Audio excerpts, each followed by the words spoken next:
оқу сауаттылығын дамыту. Мемлекет басшысы Қасым-Жомарт Тоқаев кітап оқу рухани кемелдену көзі демекші ұлттық қоғамдық сенім кеңесінде берген тапсырмасына сәйкес білім және ғылым министрі оқуға құштар мектеп жобасын бекіткен болатын. Осыған орай жоба аясында көркем әдебиеттер тізімі 4 бағыт бойынша жүзеге асырылуда. Ол 4 бағыт алдарыңызда көрсетіліп тұр. Білім беруде кітап оқуға үйрету мәселелері әрдайым маңызды болғанымен, оқу сауаттылығын дамыту тапсырмасы Қазақстан Республикасының мемлекеттік білім беру стандартын жүзеге асыратын заманауи мектеп үшін жаңа сала болып табылады. Оқу сауаттылығы қазіргі қоғамдағы өмірге дайындық үшін ең маңызды көрсеткіштерінің бірі ретінде қарастырылады. Өздеріңіз көріп тұрғандай, 4-ші бағытында оқу әдістемелік құрал жазу міндеттелген. Соған байланысты бізде аудан мектептері, ауыл мектептері құралақан емеспіз. Оқушылардың сұранысына байланысты мектептің вариативтік бөлігіне арнап, қосымша білім беру мақсатында эссе жазып үйренейік вариативтік курсы және эссе жазудың тиімді жолдары атты оқу құралын жасадық әріптестерімізбен бірге. Осы құрал Ыбырай Алтынсарин Республикалық ұлттық орталығының эксперттік кеңесінде қаралып, талқыланып, қолданысқа берілді. 10-11 сынып оқушыларының сұранысынан туып, қорытынды аттестаттауда оқушылар сауатты эссе жазу үшін вариативтік бөлікке енгізіліп, бұл кітаптың ішіне мазмұнына жалпы эссе қалай жазу керек, сонымен қатар талдау жолдары, бірнеше сауатты эсселер ұсынылған. Жалпы енді бұл слайд әлеуметтік желіде болатын болғандықтан қол жетімді болады. Мен бұның бәріне тоқталмай қояйын, тек қана қазір бірден практикалық бөліміне көрсем деймін. Уақыттың тығыздығына байланысты 11-ші сыныпта өткен Мұхтар Шахановтың «Ғашықтар ғаламаты» шығармасы қалай өтті. Сол бойынша, мысалы, вариативтік бөлікте сол сабақтан бір көрінісін көрсетсем деймін. Ғашықтық деген не деген сұрақ қойылды. Бұл жерде оқушыларға, бұл ой шақыру мақсатында сұрақ қойылды. Сонда оқушылар өздерінің жүрегінен шыққан сөздермен жауап берді. Мына жерде оқушылардың берген ықтимал жауаптары тұр. Сырлас, еркіндік, сағыныш, мазасыздық, ғашықтық, сезім деген жауаптары бар. Сонымен қатар және тыңдалым мақсатында аудио тыңдатылады, немесе бейнеролик қойылады. Ой шақыру мақсатында сонда жүрегіңізге жылы бір тіркес таңдаңыз, немесе түртіп алыңыз деген мақсатпен мынандай бейнеролик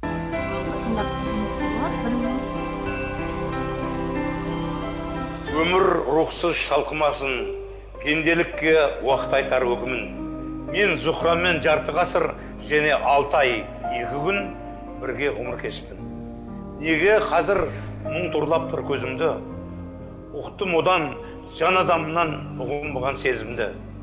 Тағдыр жазған несіп бұл, ешкімнен де естпеген іңкәр асыл сөзімді тек Зухрадан естім. Енді бүгін сол күндерден қалды не? Жұбайлар бар әңгімесі таусылған, ал махаббат таусылмайтын әңгіме. Осы қош жол жырыңыздың мағынасы жөнінде сенім жалғап сенімге, оймен сана бірлестігін негізгап, жарысқандай егіз сезім егіз бақ, жаздың әсем ашуақты кешінде бір түн бойы ой толғасқан. Міне осылай жаңағы үнтаспадан тыңдатылып, немесе бейнеролик қойылады. Бұл жерде инсерт әдісі арқылы оқушылар тыңдап, өзіне бір немесе бірнеше тіркесті түртіп алады. Сол тіркес арқылы оны эссесіне пайдаланады. Енді мысалға біз әдеби кештерде немесе тойларда көбінесе тыңдаймыз, өлеңдер тыңдаймыз, әндер тыңдаймыз, бірақ оны сүзгіден өткізбейміз, оны түртіп алмаймыз. Ал бұл жерде оқушылар оны түртіп алу әдісі арқылы жазады. Сонда мына жерде оқушылардың берген ықтимал жауаптарына қарасаңыздар, рухсыз шалқымай мың торлау, асы сөзі тек содан естідім. Егіз сезім, ол егіз бақ, жалғыз тұлпар сырласым ед, жаратылған менің бағыма, махаббат айналады елеске. Шырқау сана биігінде миллиондардың бағына бұйырмайтын махаббат деген сияқты міне бірнеше тіркестерді таңдап алды. Бұл тіркестерді оқушы эссесіне пайдаланады. Сонымен қатар шебер қолдана біл әдісі арқылы сол тіркесті таңдады, немесе бірнеше тіркес таңдайды. Сол тіркесті таңдау арқылы оны өмірмен байланыстырады, өзінің өмірмен байланыстыра отырып, соны бір мақалмен байланыстырады, ұштастырады. Немесе ақындардың өлеңімен ұштастырады.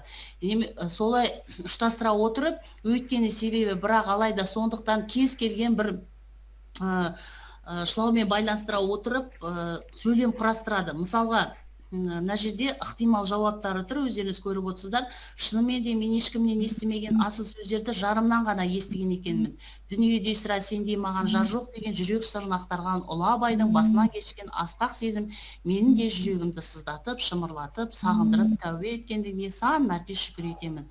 Сондықтан әңгімесі таусылған жұбайларды көргенімде миллиондардың бәріне бірдей бұйыра бермейтін сананың бейіндегі асыл сезімнің менің ешімде болғанына қуаныштымын. Себебі мен сондай бақытты жанмын деп оқушылар міне өзінің ойын білдірген.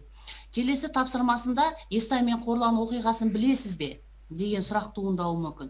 Сонымен қатар Қорлан әнін білесіз бе деген сұрақ қойылды. Енді әрқайсыңыз филолог емес шығарсыздар, дегенмен бірақ қазір сауатты болғандықтан кітап оқисыздар.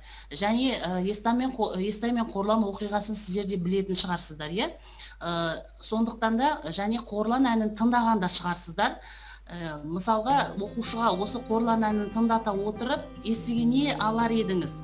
Сонымен қатар тарихи оқиға болғандықтан сабақта оқушыларға мысал келтіріледі. Және осы Естай мен Қорлан оқиғасын білесіз бе дей отырып, қысқаша фабуласына оқушылар тоқталады. Және оқылым дағдысын қалыптастыру мақсатында Қорлан әнінің мәтіні беріліп, оқушылар мәнерлеп оқиды. Міне осы тұста жаңағы Естай мен Қорланның оқиғасына, қысқаша фабуласына тоқталады. Енді өздеріңіздің естеріңізге сала кетейін. Бұл жерде барлықтарыңыз оны мүмкін білмейтін шығарсыздар. Жалпы Естай Қорланға 51 жыл ғашық болған. 51 жыл ғашық болып, қазақтың салт дәстүрімен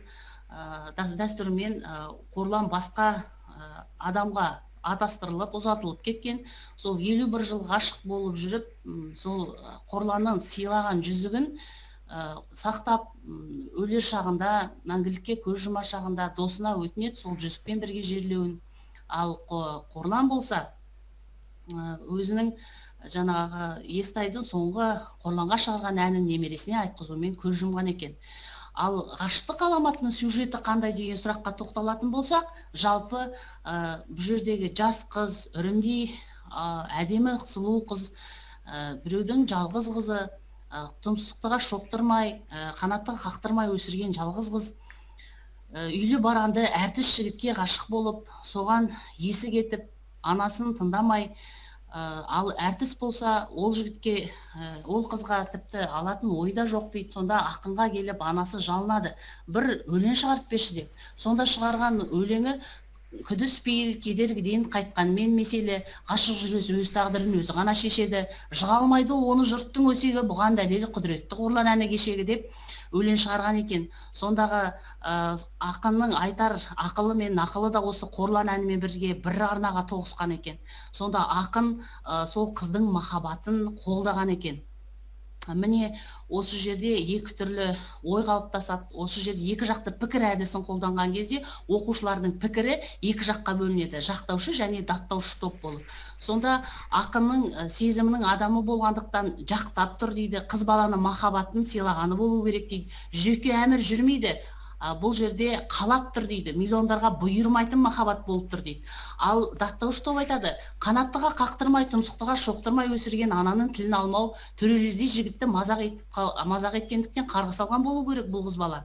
Не десе де қыздың таңдауы дұрыс емес, мүмкін анасының да кінәсі бар ма, анасы бәрін оңайлықпен алдына бергендіктен болар дейді. Қызға қырық үйге тыйым болу керек, ғашық болу ақылдының ісі емес деген қорытындыға келіп, ықтимал жауаптарын ұсынып отырмын. Сонымен қатар, енді өздеріңіз білесіздер, қазір балалардың сұранысы үлкен, заманауи бейнебаяндарды көрсеткен дұрыс деп ойлаймын. Сонымен ғаламторды жарған заманауи бейнебаян. Бұл роликті естіңізбен қалай байланыстырасыз едіңіз деген сұрақты қойған кезде, оқушылар бұл бейнероликті қоя отырып өзінің естесіне де бірнеше ойды дәлелдеп жазып теріп отырады. Соның мысалы бұл бейнероликті көрген кезде біз керісінше жаңағы тұрмыс құрған қыз баланың бойдақ жігітке қосылғанын қалап отырмыз. Ал жаңағы ғашықтық аламатында керісінше біз қыздың әртіске тигенін қаламадық қой. Міне көрдіңіз бе, екі түрлі пікір қалыптасып отыр. Осы жерде мінекей оқушыларға одан кейін рецеп әдісі беріледі. Біздің өмірімізде бұлшылдық өкінішке орай ең бастысы деген сөйлемді оқушы өз ойымен жалғастыру керек. Сонда біздің өмірімізде өкінішке орай мұндай жағдайлар кездесіп жататын шындық, ең бастысы өзімізді жоғалтып алмайық деп оқушылар ой қорытады. Сол кездегі мына оқушылардың ойлары. Сонымен енді сөзімді қорытындылай келе, жалпы егер де мұғалім сабақты жақсы өткізетін болса, тиімді әдіс тәсілді қолданатын болса, оқушы шығарманы жан-жақты оқып ізденетін болса, қорытынды аттестаттауда оқушы сауатты эссе жаза алады. Оның дәлелі мынау жазып шыққан оқушының эссесі. Мен оқып көрейін. Мұхтар Шахановтың ғашықтық аламаты баладасындағы ғашықтық сезім. Ғашық адам құлай сүю ерлікпен тең қасиет деп жатады. Ерлікпен тең деп жататындары махаббат үшін басты бәйгеге тігіп, соның жолында құрбан болулар шығар. Алайда сезім жетегімен ата-анаға қарсы шыққан махаббат ердің емес, ездің, қыздың емес, азудың белгісі деп қабылдаймын өз басым. Дегенмен адамзатқа берілген керемет сезімнің жүрек еркіне еріп, ақылға бас бұрмай кетуінің ерліктің қатарына саналып жатуы заманауи көзқарастың бетпердесі. Сонда Естайдың Қорланға деген үлбіреген жас қыздың актерға деген кіршіксіз махаббатының қайсысы қазіргі жастарға сабақ болмақ? Менің түйгенім екі сезімде еңсеп қазған шың ұраудан терең. Қанша үңілсем де көзін таппағандаймын. Recording stopped. Recording in progress. Махаббаттарын тұншықтырғанын құптаймыз көбіміз. Ал жас қыздың актерға деген ессіз сезімін тұншықтырғанда да жөн көреміз көбіміз. Алайда тұншыққан сезім иелері Естай мен Қорлан жағдайына аянышпен қараймыз. Неге? Себебі жанымыз жас қыздың басқа ел затын бөлдірген сәбилердің көз жасына қаламаған қалайды. Бұл қазақилықтың қазығы. Қасиетті қазағымның қалшылдығынан айналайын. Қазылған қазық тереңде ақылға сіңген болса, нұр үстіне нұр. Қазықты қазық алып тастаушылар нұрға көлеңке түсіріп, бақыт өте келе, сәулесін сөндіріп тастамаса болды да. Қазіргі заманда Естай мен Қорланның махаббатынан гөрі отбасылы жандарға деген ессіз сезімнің белең алып келе жатқандығы ет жүрегімізді қанжылтады. Біз Мұхтар Шахановтың жақтаушы пікіріне қарсымыз. Себебі әрбір қазақ қызы ата-анасының абыройы, халқымыз қыз баланы қырық үйден тыйған, қазақи табиғатымызға жат Европадан ауып, қалыпты жағдайға айналып келе жатқан үдеріске сынмен қарауымыз керек.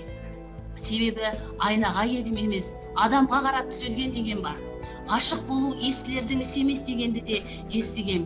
Ессіздік ескер қана емес, азғырушылардың сөзін тыңдап еріп кетуде білемін.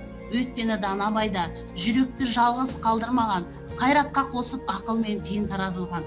Сонда толық боламыз елден бөлек емес пе? Шығармада берілген екі сезім жалпы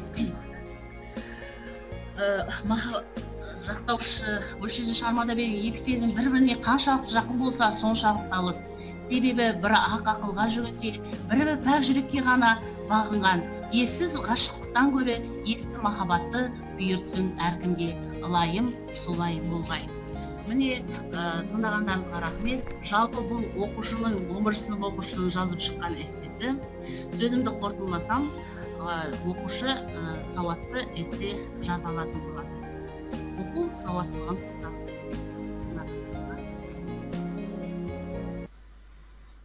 көп рахмет сізге, Бану Амановна. Сұрақтар болса? Сәлеметсіздер ме? Сәлеметсіздер ме?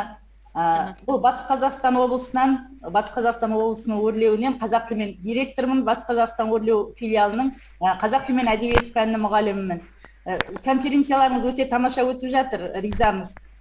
Бану Аманқызы, сізге үлкен рахмет, жақсы баяндама жасадыңыз. Менің мынадай сұрағым бар. Жалпы оқушылардың екі түрлі жақтаушы, даттаушы деп екі жақты күнделікті алдыңыз. Біз сын тұрғысынан ойлау жобасында, осы технологияда екі жақты түсіндірме күнделік, үш жақты түсіндірме күнделік деген тамаша стратегиялар бар. Менің ойымша, енді өзіңіз білесіз әрине, бірақ дегенмен екі жақты түсіндірме күнделікте оқушының жақтаушы, даттаушы болып бөлінгеннен кейін, үш жақты түсіндірме күнделік жасап, үшінші графа жасап, жаңағы оқушылардың ең соңында осы екеуін оқи отырып, әр оқушы қандай қорытындыға келді. Яғни әр оқушы осы екеуінен қандай қорытынды шығарып, соны жаздырсаңыз, толықтырсаңыз өте тамаша болады. Мына әдісіңіз де жақсы, бірақ солай толықтырсаңыз. Енді мен сізге мынадай бір сұрағым бар. Жалпы оқушы эссені жақсы жазу үшін, өте дұрыс айтасыз, функционалдық сауаттылық бұл. Эссені жақсы жазу үшін сіз мұғалім ретінде, шебер мұғалім ретінде ең бірінші оқушыға қандай нәрсе керек деп ойлайсыз? Бір ең керекті оқушыға 3 нәрсені атаңызшы. Қалай ойлайсыз? Жаңа ғана мен өзім сіздерге айтып кеттім. Басты өзі жалпы тіл маманы бірінші нені ескеру керек дедім. Жақсы сауатты есте жазу үшін бірінші оқушының жас ерекшелігі ескерілу керек дедім. Өйткені жас ерекшелігі ескерілмесе, бала сауатты есте жаза алмайды. Сонымен тақырыптың анықтығы болу керек дедім. Тақырып нақты анық берілу керек оқушыға. Сонымен қатар, және бұл жерде оқушы сол тақырыпқа назар аудара білу керек, және соны логикалық ойлау, есте сақтау қабілеті, соны болжай алу керек. Сонымен қатар, эссе жазғанда сол эссенің бірінші кейіпкері өзі болу керек, оқушы. Өзінің өмірімен байланыстыру керек. Сосын кейін оның өзінің өз талабы бар, стилі бар, өзінің құрылымы бар ғой. Енді бұл жерде қанша сөз жазу керек, оның жаңағы 5 абзацтан тұратыны, тезисі, аргумент, фактісі болу керек, енді көп қой. Оның бәрі қазір уақыт өте тығыз. Сондықтан да мен ойлаймын, ең бастысы бұл эссенің кейіпкері адам өзі болу керек. Өзінің өмірімен байланыстырып отырып жазу керек деп ойлаймын. Рахмет. Рахмет. Тағы сұрақ бар, е? Су қосыңыз, су жоқ. Так, вопросов нет, да? Вопросов нет. Я тоже хотела немножко прокомментировать вашу работу. Конечно, это такой масштабный труд проделан вами, да, очень такая планомерная, да, системная работа, видна, да, что учащиеся пишут подобные эссе.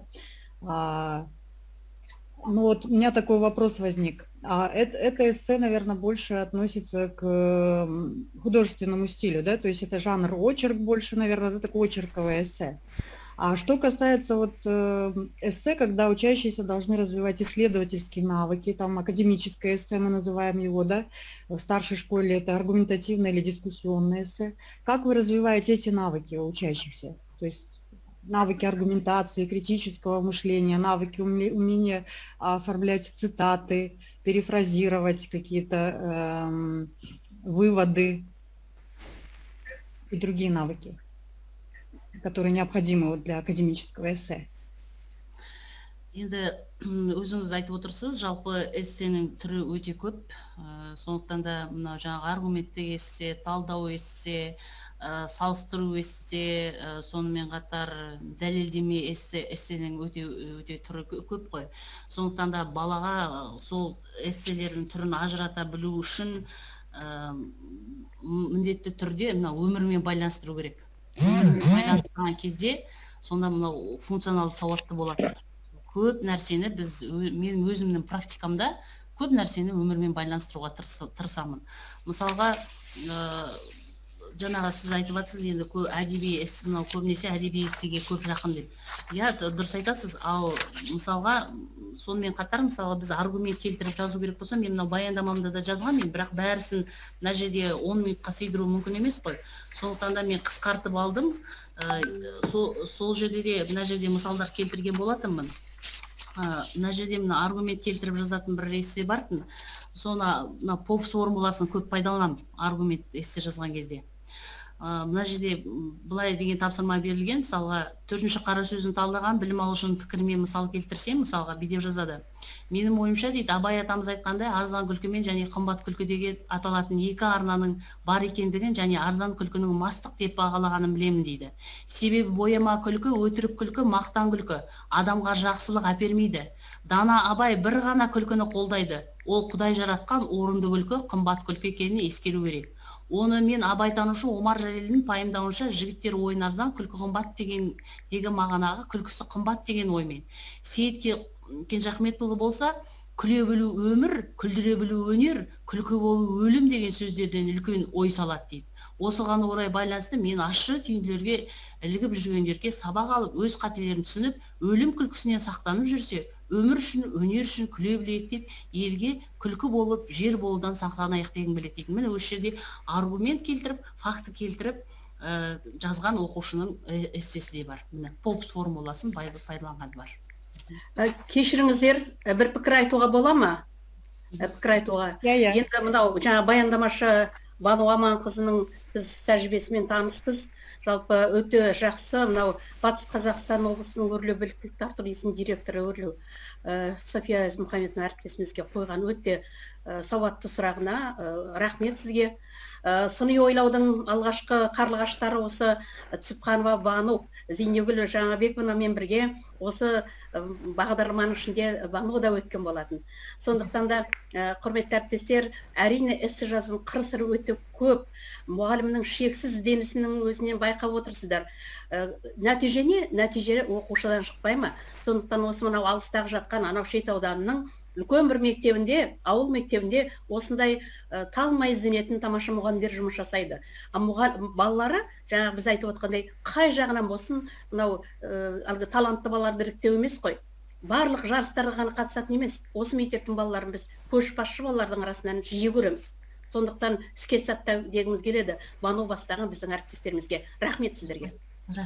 Рахмет, Лайза Абдуллаевна. Рахмет, Бану Амановна, мы желаем вам продолжать работать в таком же духе и представить еще интересные доклады в следующих конференциях, поделиться опытом, как вы работаете с учащимися еще. Спасибо. И у нас еще один доклад. Слово предоставляется Мангельдиновой Багдат Ибрахимовне, учитель русского языка и литературы гимназии имени Сакена